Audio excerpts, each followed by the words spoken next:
आज हूँ ये हाड़ीगुड़ा क्लस्टर स्तरीय सुरभि कार्यक्रम अनुष्ठित होची। ये कार्यक्रम हूँ ओडिशा गणशिक्षा विभाग गोटे गोटे सुंदर प्रयास।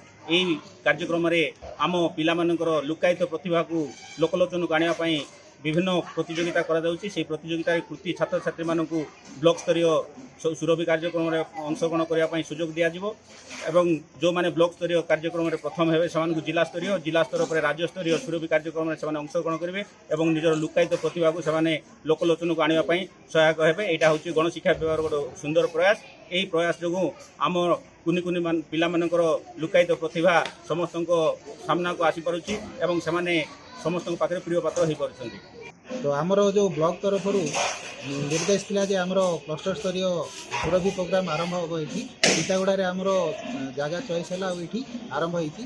तो ये आमर 15टा स्कूल रू प्राय 150 पिला ये अंशग्रहण कर प्रायतः इवेंट संख्या हूँ 20 आउ ये टीचर आसी प्राय 20 रू 25 टीचर आसला। तो से जहाँ आनुषंगिक व्यवस्था आमर टीटागुड़ा हेड सार श्री कर धन्यवाद देवी सार मोर गोटे मात्र रिक्वेस्ट सी राजी होते। तो यही जो सुरभि द्वारा से प्रतिभाटा को आम ब्लॉक स्तर में पहुँचाइबू, ब्लॉक स्तर से जिला स्तर को, जिला स्तर से राज्य स्तर को जीव। तो प्राय सुरभि कार्यक्रम सरिबा उपरे गोटे कार्यक्रम बाकी अच्छी कल्चराल प्रोग्राम तापर आमर यहाँ शेष।